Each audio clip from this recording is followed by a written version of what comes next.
네, 이제 웨스트민스터 신앙고백서를 저희가 계속해서 쭉 알아가 보고 있는데요. 사실 이게 문체가 굉장히 간결하고 또 어떤 면에서는 조금 어렵게 쓰여진 부분도 있습니다. 그래서 이제 저희가 이 웨스트민스터 신앙고백서를 이렇게 공부를 하면서 사실 조금 이 하는 방식이 아마 일반 교회들이 익숙하게 하는 스타일이 아니고 한번 그냥 스터디 그룹으로 좀 하는 거기 때문에 조금 어렵지만 한번 살펴보시면 그래도 좀 좋지 않을까 싶습니다. 그래서 이제 3점, 그러니까 웨스트민스터 3장은 하나님의 영원하신 작정에 대해서 다루고 있죠. 이게 작정이라고 할 때 저희가 이제 지난주에 구원에 관련돼서 우리의 구원을 작정하신 하나님을 이렇게 묵상하게 되는데요. 오늘은 이제 지난주보다는 조금 어려운 부분들이 나옵니다. 혹자는 이제 개혁주의 신앙을 볼 때, 막 유기 이런 표현이 나오니까 되게 좀 거부 반응도 있고요. 조금 그런 것 같아요. 그래서 좀 잘 살펴봐야 되는데, 오늘은 이제, 하나님께서 그럼 타락을, 타락 전 작정이란 것을 타락 이전에 하셨냐, 혹은 타락 이후에 하셨냐, 이런 질문들이 나오게 됩니다. 그래서 한번 좀 살펴보도록 하겠습니다. 3장 5항에 보니까요. 하나님은 생명에 이르도록 예정한 사람들을 세상의 기초가 놓이기 전에 하나님의 영원하고 변하지 않는 목적에 따라 그리고 하나님의 뜻 안에 있는 비밀스러운 계획과 선하고 기쁘신 뜻에 따라 그리스도 안에서 순전히 값없이 주시는 은혜와 사랑으로 택하여 영원한 영광에 이르게 하셨다. 하나님은 그들의 믿음이나 선한 행실, 인내 혹은 피조물 속에 있는 다른 어떤 것을 미리 보시고 이런 것들을 결코 그들을 선택하는 조건이나 원인으로 삼지 않으셨다. 모든 것은 하나님의 영광스러운 은혜를 찬양케 하기 위한 것이었다. 이렇게 되어 있죠. 그래서 성경 구절을 또 시간이 되실 때 이제 저희가 사실 기독교가 체계 종교라고 하잖아요. 그렇기 때문에 하나님께서 많은 것을 주신 것이 아니라 사실 성경 안에서 모든 것을 찾아낼 수 있도록 이렇게 알려주셨죠. 그래서 이렇게 성경 구절도 개인 묵상 시간을 통해서 활용하시면 굉장히 좋지 않을까라는 생각이 듭니다. 물론 이 성경 구절들은 이제 제가 적은 게 아니라 웨스트민스터 신앙고백서가 작성될 때 모든 교리는 성경 속에서 또 성경으로 증명돼야 된다 해서 이렇게 발생이 성경을 통해서 추출이 된 거죠. 그래서 잘 보시면 좋을 것 같고요. 이게 이제 신학적으로 신학생들이 좀 약간 난제 아닌 난제가 하나 있는데 하나님이 우리의 작정을 언제, 그러니까 우리의 구원을 언제 작정하셨냐는 거예요. 작정을 하셨다면 어떤 시기가 있지 않을까라는 질문을 하는 거죠. 그래서 이제 두 가지로 나눕니다. 타락 전에 선택을 했다, 타락 후에 선택을 했다라고 해서 전자는 이제 그 타락 전 선택이라고 해서 영어로는 supralepsarian이라고 하고요. 타락 후 선택은 영어로 infralepsarian이라고 합니다. 근데 이제 이 부분이 굉장히 좀 처음 들으면 어려울 수도 있고 또 어떤 분들은 아마 또 많은 분들은 현장에서 전도를 하시다가도 들어보셨을 아니면 혹은 생각을 해보셨을 주제일 것 같아요. 그래서 이제 이렇게 가죠. 타락 전 선택은 하나님께서 어떤 작정, 우리 구원에 대한 작정이나 혹은 구원하지 않기로 그냥 내버려 두셨다라고 하죠. 유기를 그렇게 하셨다는 것이나 그렇게 하셨다는 것이 창조 이전에 행해졌다는 거고요. 창조와 타락 이전에. 그 타락 후의 선택은 이런 시퀀스로 갑니다. 창조가 있고 그 이후에 타락이 있고 작정과 유기가 있다라는 거죠. 이게 왜 문제가 되는지 굉장히 좀 이슈가 될 것 같아요. 이게 왜 문제냐, 왜 우리가 신앙생활 하면서 고민을 한번은 해봐야 되냐라는 거죠. 사실은 꼭 고민을 하지 않으셔도 되는데 이런 부분들을 누가 이제 질문을 했을 때 이제 신앙생활을 하면서 좀 답을 줄 수 있는 또 사람이 돼야겠고 또 저희가 교회 공동체로서 서로 이렇게 또 세워나가는 그런 과정 속에서 이렇게 또 신앙생활에 대한 고민들, 신앙에 대한 고민들을 답을 한다는 게 축복인 것 같습니다. 그래서 신학이라는 것이 어려운 것이 아니라 이 우리 일상생활에서 신앙 고백 가운데 고백을 하는 내용들에 대한 부분인 거죠. 이게 왜 문제가 좀 이슈가 되냐면요. 타락 전 선택이라고 하면 저희가 흔히 생각할 때 에베소서 1장 3절부터 5절 이렇게 보니까 창세 전에 하나님께서 우리를 작정하셨다, 또 구원하시기로 하셨다, 이런 표현들이 나오죠. 그러면 당연히 타락 전 선택이 아닌가라는 생각이 듭니다. 세상의 기초가 놓이기 이전에, 영어로 이제 before the foundation of the world 이렇게 나오죠. 그렇게 하나님이 작정하신 게 아닌가라는 생각을 합니다. 그러면 이제 이 타락도 하나님의 계획 속에 있다라고 얘기를 하는 거죠. 그러니까 하나님의 주권과 전지전능을 방어하면서 그 타락조차도 필수 불가결하게 타락도 하나님의 계획 속에 있다라고 됩니다. 그러니까 처음에 하나님께서 인간을 구원하시기로 작정하시고 창조를 하시고 타락을 작정 혹은 허용을 하셨기 때문에 그럼 하나님이 죄의 조성자냐, 이렇게 되는 거죠. 저희가 하나님은 절대 선이고 빛이고 이렇게 하는데 그 안에 어떻게 어둠이 있으며 저희가 그 웨스트민스터 2장에서도 봤듯이 하나님은 이제 자존하시고 심플하시다 뭐 이런 표현들을 봤었는데, 그렇게 이제 신론에 이런 베이스가 깔려 있기 때문에 이런 고민들이 나오게 되는 겁니다. 그러면 하나님이 죄를 조성하셨나? 하나님이 어떻게 이렇게 세상을 악으로 넣으시고 선하신 하나님이 이렇게 죄를 만드셔가지고 하는 것이냐라는 비판을 피해갈 수가 없게 됩니다. 물론 이제 좀 피해갈 수 있는 논리들을 만들긴 하는데 좀 쉽지 않아지는 것이죠. 반대로 그럼 타락 후 선택은 하나님이 그래 죄를 조성한 건 아니다, 죄를 허용했다, 그래서 타락이 있었다라고 하는데, 그러면 하나님이 인간의 타락을 모르셨냐라는 거예요. 타락 이후에 작정을 하셨으면 그럼 타락은 하나님의 계획 속에 없었나? 하나님은 전지전능한 게 아니지 않냐, 미래를 모르시는 거 아니냐, 이런 질문들이 나오게 되죠. 그렇기 때문에 많은 신학자들은 타락 후 선택을 취합니다. 타락 후 선택을 취하는 이유는 타락 전 선택을 해버리면요, 이제 그 하나님이 죄의 조성자가 되는 그 논리나 비판들을 피해가기가 좀 힘들어집니다. 그래서 타락 후 선택을 하면서 하나님이 구원 계획 속에 이렇게 다 알고 계셨는데 죄를 허용하심을 통해서 더욱더 하나님의 영광을 나타내신 것이다, 이렇게 이제 이해를 합니다. 그래서 이제 많은 개혁주의 신학자들이 타락 후 선택을 취하죠, 견해로. 그래서 또 이제 웨스트민스터 신앙고백서도 타락 후 선택에 조금 더 이렇게 포지션이 이렇게 기울어져 있습니다. 저희가 잘 아는 요한 칼빈의 경우 이제 타락 전 선택서를 택하고요. 타락 전 선택설은 그럼에도 불구하고 굉장히 소수의 견해입니다. 저희가 이제 뭐 흔히 칼빈이 대단한 신학자다라고 하는데, 칼빈도 이제 물론 대단한 건 맞지만, 뛰어난 건 맞지만, 하나님께서 보내주신 또 사용을 하신 신학자로서의 귀중한 존재고, 이제 무조건 다 맞는 게 아니에요. 칼빈이 또 무조건 다 틀린 게 아니고, 저희가 이렇게 흑백 논리로 접근을 하면 굉장히 어려워지는 것 같습니다. 그래서 항상 좀 발전할 부분을 찾아야 하고, 또 계승할 부분을 찾아야 하고, 발전시킬 부분들을 하면서 더욱더 보강을 해가면서 해야 되는 거죠.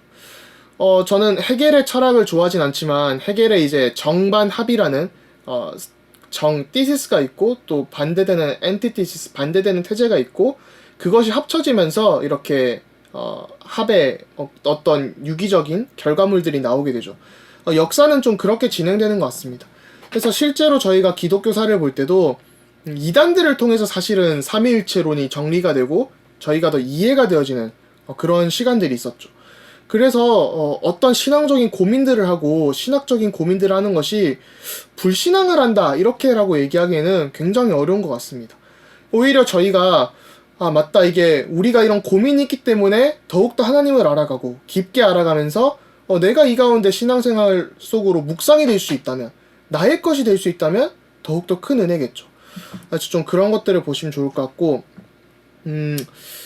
그러니까 개혁주의라는 것이 공교회적인 특성을 갖고 있잖아요. 그래서 저희가 한 사람의 신학 이렇게 붙잡는 게 아니라 개혁주의 신학이다, 우리가 개혁된 교회는 항상 성경으로 개혁되어야 된다, 이렇게 하기 때문에 개혁주의가 칼빈주의라기보다는 칼빈주의조차도 사실은 개혁주의 안에 조금 있는 겁니다. 그래서 개혁주의자들 안에서도 칼빈의 신학에 완전히 동의하는 사람도 있을 것이고, 완전히 동의하지 않거나 부분적으로 동의하거나 이런 사람들도 있는 것이죠. 대체적으로는 좀 칼빈주의적인 5대 강령 그 부분을 통해서 좀 하긴 하는데, 저희가 뭐 칼빈 옹호자다, 오직 추종자다 이런 것은 아닌 겁니다. 그리고 또 이제 3장 5에 보니까 이런 부분이 나오죠. 그들의 믿음이나, 그러니까 하나님은 그들의 믿음이나 선한 행실, 인내 혹은 피조물 속에 있는 다른 어떤 것을 미리 보시고 이런 것들을 결코 그들을 선택하는 조건이나 원인으로 삼지 않으셨다라는 거예요. 그러니까 이게 구원이라는 것은 우리에게 달린 것이 아니라 전적으로 하나님의 은혜라는 것이죠. 선행 은총이나 뭐 또 하나님의 미리하심 이런 것들을 보면 뭐 이제 반펠라기우스주의라던가 알미니안주의 이런 것들을 좀 보게 되면 하나님께서 어떤 사람이 이제 선한 일을 할 것을 알기 때문에 저 사람이 착하기 때문에 구원을 할 것이다 이런 생각을 가진 사람들이 있어요. 그리고 이제 중세시대에 유행했던 말 중에 하나가 있습니다. 하늘은 스스로 돕는 자를 돕는다는 거예요. 하늘은 스스로 돕는 자를 돕는다. 그게 바로 내가 선한 일을 하고 착한 일을 하니까 내가 열심히 사니까 하늘에서 복을 주신다는 거죠. 저는 이게 중세시대에만 존재한 사상인 줄 알았는데 제가 사기열전을 읽는데 사기열전에도 나오더라고요. 하늘은 스스로 돕는 자를 돕는다. 이 한국 속담이나 뭐 중국 유교 사상 이런 거에도 보이잖아요. 그리고 최근에는 저희가 알게 모르게 조엘 오스틴 같은 어떤 성공 중심 혹은 뭐 긍정적 사고, 적극적 사고, 뭐 그런 뭐랄까요 목적이 이끄는 삶 뭐 이런 부분들에 대해서도 굉장히 물질 중심적이고 성공 중심적이고 기복주의의 그런 복음이 들어오면서 내가 열심히 살면 내가 어떤 최선을 다하면 하나님이 복을 주신다는 거예요. 그거 굉장히 틀린 생각인 거죠. 그렇게 하게 되면 다른 종교랑 다를 게 없습니다. 그리고 하나님은 우리에게 그런 축복을 얘기하시는 게 아니잖아요. 그래서 구원은 사실 우리에게 달린 것이 아니라 전적으로 하나님이 주시고 하나님이 우리의 삶을 이끄시는 건데 그런 부분들을 좀 저희가 항상 좀 조심해야 되고 영적인 싸움을 해야 되는 것 같습니다. 또 3.6을 보면요. 하나님께서는 선택하신 자들이 영광에 이르도록 정하신 것처럼 하나님의 영원하고 지극히 자유로운 목적을 따라 그것을 이루는 방법도 미리 정하셨다. 그러므로 선택받은 사람들은 아담 안에서 타락하였으나 그리스도에 의해 구속되고 때를 따라 일하시는 영어로 in due season이더라고요. 성령으로 말미암아 효과적으로 부르심을 받아 그리스도를 믿게 되며 의롭게 되고 양자로 택함받고 성화되며 믿음으로 말미암아 하나님의 권능으로 보존되어 구원에 이르게 된다. 이 부분이 이제 조금 이따 설명드리겠지만 구원의 서정이라는 교리가 있어요. 구원론으로 가게 되면 그 부분인 거죠. 그러니까 구원받은 사람은 자연스럽게 이렇게 되어진다라는 겁니다. 시간표를 따라서요. 그리고 또 이어지는 부분이 오직 선택받은 자 외에는 그 누구도 그리스도에 의해 속량되지 않고 구원받지 못한다는 것이죠. 효과적으로 부르심을 받지도 않으며 의롭게 되지도 않고 하나님의 자녀로 택함받지도 않고 성화되지도 않고 구원받지도 못한다. 사실 이제 신앙생활을 하면서 여기 성경구절 있고요. 이런 부분들을 아마 처음 들어보시는 분도 있고 이거 뭐지? 하는 분들이 많으실 수 있을 것 같아요. 사실 이제 저희가 뭐 의롭게 되다 칭이죠. 뭐 양자로 택함받다, 그다음 뭐 성화 이런 부분들을 충분히 들어보는 단어들이지만 또 어떤 사람들은 사실 그렇게 한국 교회가 교리 교육에 그렇게 집중을 하고 있지 않다 보니까 굉장히 좀 어수선한 단어들이 될 수 있습니다. 그런데 일단 여기서 좀 살펴볼 것이 처음에 보니까 3장 6에 보면 선택받은 사람들은 아담 안에서 타락하였으나 라는 표현이 나오죠. 이 부분이 사실은 이제 타락 후 선택설을 좀 얘기하는 겁니다. 선택받은 사람들이 아담 안에서 타락하였으나 그리스도에 의해 구속되고, 그래서 이게 이제 타락 후 선택설에 정확하게는 좀 이제 기술을 안 하는데 조금 더 이제 타락 후 선택설에 좀 기울인 모습인 거예요. 근데 이 사실 하나님의 작정이라는 것은 시간이라는 개념 밖에서 이루어지는 일이거든요. 하나님은 우리에게 저희가 쌍방향 통신을 하는 게 아니잖아요. 물론 저희가 이제 하나님과 기도로 이렇게 소통을 하지만 뭔가 하나님을 우리가 이렇게 뭐 얘기를 한다기보다는 하나님께서 이미 계시된 사실들을 우리에게 이렇게 알려주시죠. 그래서 이렇게 이제 계시라는 부분 유비적으로 이해를 해야 되는데, 유비하니까 좀 어려운데 저는 영어로 보니까 analogical 이렇게 나오더라고요. 아날로지 이렇게 나오는데 저희가 이제 아날로그 뭐 이렇게 이해를 하시면 될 것 같아요. 영어로 저는 이해를 할 때 다이얼로그라고 하잖아요. 제가 중학교 때 영어를 배우면 다들 그렇게 하죠. 다이얼로그를 가지면서 뭐 철수와 영희가 Hi, how are you? 이러면 I'm fine, thank you, and you? 이렇게 하는 그런 기본적인 다이얼로그, 대화가 있잖아요. 그런 게 아니라 일방적으로 하나님이 우리에게 알려주시는 그런 유비라는 거예요. 이게 전 유비 할 때 처음에 삼국지 유비인가 신학을 처음 할 때는 그 생각도 들었는데 이게 철학적으로 유비라는 개념이 있습니다. 일방적으로 알려준다는 거죠. 근데 이제 헤르만 바빙크라고 하는 이제 개혁주의 3대 신학자가 있습니다. 개혁주의 3대 신학자는 많은 분들이 하면 요한 칼빈을 생각하실 것 같은데 칼빈은 안 들어가고요. 이제 헤르만 바빙크, 벤자민 워필드, 그리고 비비 워필드라고 하죠. 벤자민 프랭클린 워필드였나? 벤자민 워필드가 있고 그 다음에 벤자민 베냐민 워필드인가? 아무튼 비비 워필드가 있고 그 다음에 누구야, 아브라함 카이퍼가 있죠. 제가 참 아브라함 카이퍼는 또 이름을 까먹으면 안 되는데 자유대학에서 공부를 하면서 이제 뭐 카이퍼가 세우고 바빙크가 또 교수로 있던 학교다 보니까 좀 중요한 학교인데, 이제 개혁주의 3대 신학자를 뽑을 때는 이 세 분을 뽑습니다. 이제 19세기 말에서 20세기로 넘어가는 시점에 개혁주의 신학에 큰 공헌을 하신 분들이에요. 좀 각자의 영역에서. 근데 이제 바빙크를 개인적으로 굉장히 좋아하는데, 바빙크는 신학의 특징 중 하나가 이렇게 좀 유기적으로 올게닉 컨셉트라는 걸 통해서 유기적으로 이해를 합니다. 그래서 타락 전과 후를 사실 나누는 게 중요한 게 아니라 시간이 이렇게 일직선으로 이해를 하는 것이 아니라, 사실 시간이라는 것은 인간의 어떤 존재 양식에 대한 것이라는 게 철학의 기본적으로 이해한 태제이기 때문에 하나님에게 시간이라는 인간의 시간과 동일한 개념을 적용시키기 힘들다는 거죠. 그렇기 때문에 단일 직선으로 보는 게 아니라 하나님은 전체를 이렇게 망라해서 보신다는 겁니다. 위에서 모두 다 꿰뚫고 보신다는 거죠. 그러니까 유기적으로 전체적으로 봐야지 타락 전과 후 이렇게 나누기 어렵다는 겁니다.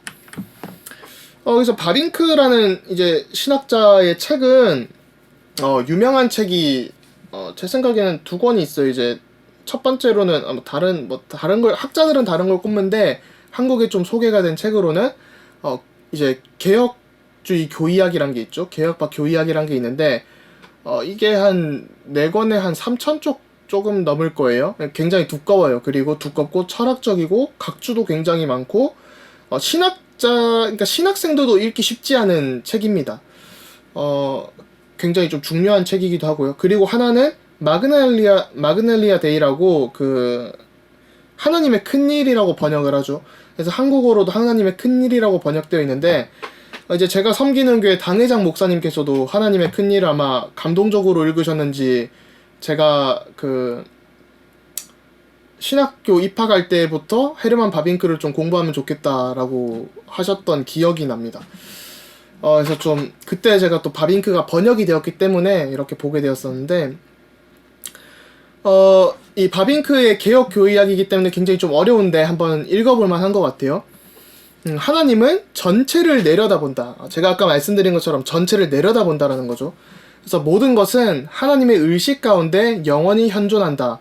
하나님의 경륜은 단 하나의 단일 개념이다. 그리고 그 경륜 가운데 모든 특별한 작정들이 갖는 관계는 타락전 선택이든 타락 후 선택이든 작정, 유기 이런 부분들이죠. 관계는 역사적 사실들이 후험적으로 현재 우리에게 부분적으로 드러나고 장차 언젠가는 완전하게 드러나게 될 관계와 동일하다. 굉장히 어려운 단어인 것 같아요. 역사적 사실들. 이게 객관적으로 역사적으로 나온 사실이라는 거죠. 작정과 유기라는 게 어떤 애매모호한 게 아니라 명시됐다라는 겁니다. 지나간 거라는 거죠. 후험적으로라는 말이 이게 영어로 하거나 이제 아마 독일어인가 라틴어로 하는데 posteriori라고 하는데 후험적으로 했을 때 경험 이후라는 거예요. 우리가 경험을 통해서 체득할 수 있고 알 수 있는 어떤 감각들을 통해서 예를 들면 제가 요즘 다이어트 쉐이크를 열심히 먹으면서 살을 빼고 있거든요. 독소 제거도 하고. 그래서 아마 지난주나 지지난주 영상과 비교해 보시면 얼굴 살이 조금씩 빠지고 있는 게 보이실 거예요. 이제 제가 한 2-3kg 빼면서 쉐이크를 먹는데, 저희가 이제 초콜릿 맛 쉐이크를 딱 먹으면 이게 저거는 다이어트 쉐이크는 맛있구나 라는 것을 이 미각을 통해서 알 수 있죠.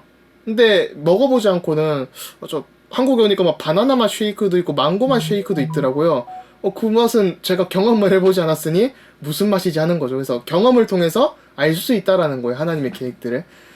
근데 이게 완전히 하나님 종말 때 드러날 것이다 라는 거죠. 그 예정은 하나님의 경륜 가운데 가장 중요한 부분이지만 이 경륜 자체와 동일한 것은 아니다. 하나님의 경륜은 주된 개념인데 왜냐하면 모든 것을 포함하는 개념이기 때문이다. 이 경륜은 과거, 현재, 미래의 온 우주에 관한 하나님의 단일한 뜻이다. 하나님은 여러 뜻이 있는 게 아니라 하나의 뜻을 가지고 이끄신다라는 거죠. 그게 바로 하나님의 영광을 위해서 또 세계복음하시는 그 뜻 아니겠습니까? 하지만 이 예정은 이성적 피조물들의 영원한 상태와 그것을 이루기 위한 수단들을 취급하면서도, 우리 구원을 취급하면서도 세상에 존재하고 발생하는 모든 것을 그 수단들 아래에 포함시키지는 못한다. 한마디로 말하면 하나님의 경륜과 거기에 상응하는 세계 역사는 타락전 선택설이나 타락 후 선택설이 했던 것처럼 오로지 앞뒤를 가진 단일 직선, 원인과 결과, 수단과 목적으로만 묘사를 되어서는 안 된다. 이것은 전에도 항상 있었고 이제도 있으며 앞으로도 있을 가장 심오한 모든 존재의 근거, 하나님의 영광을 위해 사물들이 나란히 병존하고 서로 협력하는 전체인 것이다. 우리 교회 공동체가 이런 유기적인 공동체인 것이죠. 그래서 이 유기체 안에서 모든 지체들이 서로 연관되고 호혜적으로 규정하듯이 마찬가지로 세상의 모든 부분들이 서로 유기적으로 연관된 하나님의 예술작품이다. 이 세상의 길이와 넓이에 대한 하나님의 경륜은 영원한 이데아다. 이렇게 나오는데 예술작품 하니까 요한 칼빈이 쓴 아주 아름다운 표현 중 하나가 이 세상은 하나님의 영광을 나타내는 띠어터다, 영화관이다 이런 표현을 했죠. 그래서 그런 예술 작품들이 나타나는 겁니다. 심리학적인 부분들이 굉장히 많죠. 그래서 바빙크 개혁교의학 혹시 궁금하신 분들은 2권의 489페이지부터 490쪽에 이렇게 나와 있습니다. 그래서 이제 이 구원의 서정이란 걸 아까 짧게 나눴기 때문에 다뤄볼 건데요. 이 구원의 서정이라는 것은 라틴어로 올도 살루티스라는, 영어로 order of salvation이라고 하는 구원의 순서라고 하는 겁니다. 그래서 윌리엄 퍼킨스라는 영국의 신학자가 이제 16세기 신학자죠. 황금 사슬이라는 걸로 이걸 표현을 했어요. 로마서 8장 29절부터 30절에서 이렇게 따왔는데요. 여기 보시면 굉장히 심오한 나무가 있죠. 뭔가 이게 황금 사슬이라는 겁니다. 이거 아마 네이버나 구글에 이렇게 검색을 해보시면 황금 사슬이라고 나올 텐데 이게 논리적으로 이렇게 막 설명이 돼 있어요. 좀 살펴보게 될 텐데요. 일단 뭐 이렇게 돼 있으면 좀 확대해서 보자면 확대가 안 되네. 네. 확대해서 보자면 여기 이제 하나님이 있고요. 성삼위 하나님, 삼위일체가 있고, 여기 작정이 있고, 여기가 이제 구원받은 자들, 그 다음에 유기된 자들에서 구원받은 자들이 받는 축복, 그리고 유기된 자들이 받는 저주, 이런 것들이 이렇게 쭉 내려오면서 이렇게 상호간에 연관되어 있다, 이런 게 나옵니다. 그게 뭐냐면요, 결국 이런 거예요. 우리가 때를 따라 일하시는 성령으로 말미암아 효과적으로 부르심을 받아. 이 효과적 부르심이라는 게 이제 구원론 할 때 나올 건데, 우리가 복음을 전하게 되죠. 그때 모든 사람이 복음을 듣고 영접을 하는 건 아니잖아요. 이게 효과적인 그 시간표에 부르심을 받는 사람들이 있다라는 겁니다. 제가 전도를 하러 이렇게 많은 대학이나 또 공단이나 여러 군데를 다니면서 복음을 전하는데 어떤 사람은 영접을 하고 또 어떤 사람은 이번 주에 영접 안 했는데 그 다음 주에 영접하고, 이런 사람들이 있는 거죠. 제가 아마 하버드 대학교에 가서 전도를 했을 때 그런 경우들을 좀 봤던 것 같아요. 최근에 이제 학교 때문에 갔을 때 교회에서 이렇게 주일에 전도하러 나가길래 같이 따라 나갔다가 노숙자들이 이렇게 또 전도하고 했었는데, 우리가 이렇게 전도를 할 때 이 사람의 마음문이 열리는 시간표, 그게 때를 따라 일하시는 성령으로 말미암아 효과적 부르심이 있다라는 거죠. 그런 부르심을 받은 사람은 그리스도를 믿고 하나님의 자녀가 되고 진짜 전도자의 삶, 그리스도인의 삶을 살아가는 그런 거랑 그런 부분에 대한 부분입니다. 그래가지고요. 이 구원의 서정을 통해서 결국은 여기서 말하는 게 알미니안주의, 뭐 우리 힘으로 구원을 얻을 수 있다라는 부분이나 모든 사람이 구원을 얻는다는 거에 대해서 분명히 거부를 합니다. 그래서 이 신자의 삶에 우리의 시간표가 있다라는 거죠. 내가 진짜 하나님을 알아서 그리스도의 은혜에 감격해서 영접을 하는 단계가 있고, 그걸 믿고 누리는 단계가 있고, 조금씩 나의 옛 모습이 버려지고 새 모습이 갖춰져 가면서 하나님께 영광 돌리는 상태로 조금씩 변혁되어 가는, 나의 상태는 사실 똑같지만 하나님 자녀라는 신분은 안 변하지만 내가 하는 일들이 더욱더 하나님의 영광을 위한 일들로 변화되어 가는 그런 시간표가 있다라는 거죠. 그리고 3.7로는요. 하나님께서는 아무도 측량할 수 없는 하나님의 계획에 따라 하나님께서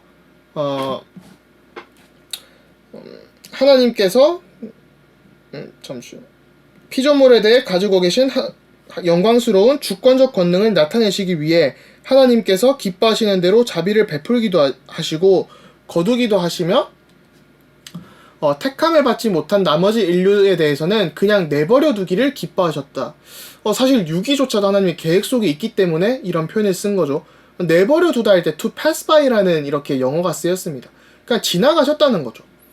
그리고 그들을 치욕스럽게 하고 그들의 죄에 대해 분노하기로 정하셨는데 이것은 하나님의 영광스러운 공의를 찬양하게 하기 위함이다. 이렇게 내버려둔다, 지나간다라는 표현을 하니까 제가 하나가 생각이 나요. 제가 이제 대학교 때 이렇게 대학교 기숙사에서 층마다 이렇게 청소를 하는 게 있었거든요. 층마다 청소를 하는데 이제 제가 한 일이 아니고 이제 저랑 친한 친구 한 명이 그렇게 했습니다. 화장실 청소 아르바이트를 하는데 얼마나 좀 힘들고 이래요. 그래서 열심히 하다가 어느 순간부터 감독을 하는 사람이 대충 감독을 한다라는 걸 깨달은 거죠. 그래가지고 내가 좀 피곤한 날은 6월절의 은혜를 누려야겠다 해서 이 문설주, 저는 사실 문설주 이런 게 이해가 안 되는데 문지방, 그러니까 청소 용품 액체를 가지고 스프레이를 가지고 바닥을 다 뿌려서 이렇게 해야 되잖아요. 이제 앞쪽하고 위에 문설주 이렇게 요 문이 있으면 문 주변으로 이렇게 딱 이렇게 약품을 치고 가는 거죠. 뭐 좀 적당히 깨끗하다 싶으면 그럼 이제 감독관이 와서 보고 괜찮네 하고 가는 거를 본 거예요. 그런 약간 그냥 이거 좀 됐네 하고 지나쳐 가는 거죠. 그래서 6월절이 사실 그런 참 적합한 예인지는 모르겠지만 좀 그런 예화로 쓰일 수 있는데 그런 이제 하나님께서 유기된 자들은 사실 그냥 그렇게 내버려 두시고 지나가셨다라고 이해를 하시면 될 것 같습니다. 그래서 이제 지난주에 이렇게 이중작전 했었는데 사실 저도 들을 때 이게 그렇게 듣기 좋은 교리는 아닌 건 사실인데 뭐 성경에 말하는 교리고 또 이걸 통해서 사실 하나님의 정의와 공의가 더욱 나타나고요. 또 작정과 선택을 통해서는 하나님의 은혜와 자비가 더욱 나타나게 됩니다. 그래서 우리가 진짜 이 구원의 감사와 감격을 회복해야 되는 것이죠. 또 마지막으로 3.8에 보니까요. 깊은 신비에 쌓인 이 예정교리는 우리 이 수준으로 이해가 안 되는 깊은 신비라는 거죠. 특별히 신중하게 주의를 기울여 다루어야 한다. 그러니까 이게 너는 구원 못 받았어 이렇게 얘기할 게 아니라는 겁니다. 굉장히 목회적인 부분이 있는 거예요. 그렇게 하나님 말씀에 계시된 하나님의 뜻에 유의하여 이에 순종하면서 자기들이 효과적으로 부르심을 받았다는 틀림없는 사실로부터 영원히 선택받았다는 것도 확신하게 된다. 그래서 이 교리는 하나님께 대한 찬양과 공경 그리고 감탄에 불러오는 것으로서 성실하게 복음에 순종하는 모든 사람들을 겸손하고 부지런하게 하며 풍성한 위로를 받게 한다 라고 되어 있죠. 그래서 이 3.4 정도부터 이제 막 3.1부터 3.7까지 사실 굉장히 교리적으로 어떤 면에서는 조금 차갑게 다루었다면 마지막은 따뜻한 이런 목회적 성찰로 끝이 나게 됩니다.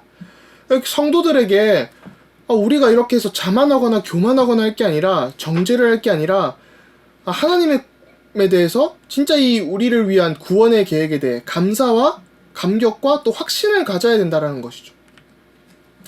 많은 분들이 또 그런 질문을 하십니다. 내가 구원을 받았나? 라는 질문을 하거든요. 근데 그 구원받았나 라는 질문 자체가 구원받은 증거인 것이죠. 구원받지 않은 사람은 내가 구원받았나? 그런 질문도 못합니다. 마음이 강팍해진 사람들은 그런 생각도 못하는 거죠. 그래서 내가 구원을 받았나는 질문을 갖고 있는 것 자체가 또 하나님에 대한 거룩한 경외, 그런 신적 경외가 있는 것 자체가 굉장히 구원받은 증거이고 또 올바른 신앙생활이라는 거죠. 그래서 좀 끝으로 요약 및 적용을 보자면요. 이 타락 전 선택설과 타락 후 선택설이 있는데 타락 전 선택설은 하나님을 죄의 조성자로 만드는 경향이 있기 때문에 우리가 이제 타락 후 선택설을 취하게 됩니다. 그래서 저희가 성경을 보면서도 이런 좀 논리적인 부분들을 생각을 해야만 되는 것이죠. 그래서 타락 후 선택설이 조금 더 합당하고 하나님께서 모든 것을 아시고도 죄를 허용하셔서 하나님의 공의와 정의를 더욱더 드러내게 하신다라는 겁니다. 그리고 또 이 복음의 신비라는 것은 우리를 향한 이 구원 계획이 우리의 수준으로는 그 넓이와 깊이와 높이를 측량할 수가 없다라는 것이죠. 그리고 또 이게 우리를 향한 하나님의 크고 놀라운 구원 계획을 보면서 우리가 교만할 것이 아니라 진짜 이 감사와 감격, 또 이 안에서 나오는 확신을 가져야 된다라는 것입니다. 네, 그래서 끝으로 이제 이렇게 살펴보았습니다. 그래서 정말 저희가 다른 것을 묵상하는 것이 아니라 진짜 내가 받은 이 구원 은혜가 크구나, 이것을 조금 살펴보는 한 주간이 되었으면 합니다. 네, 그래서 다음 주에는 이제 창조에 대해서 또 이제 그 섭리에 대해서 다루게 될 건데요. 웨스트민스터 신앙고백서 이외에도 조금 다룰 수 있는 부분들이 있다면 조금 이제 창조에 대해서는 최근에 뭐 진화론 이런 부분들도 있기 때문에 이제 조금 다루게 된다면 다뤄봐도 괜찮겠다라는 생각이 듭니다. 네, 그래서 다음 주에 또 뵙도록 하겠습니다. 네, 감사합니다.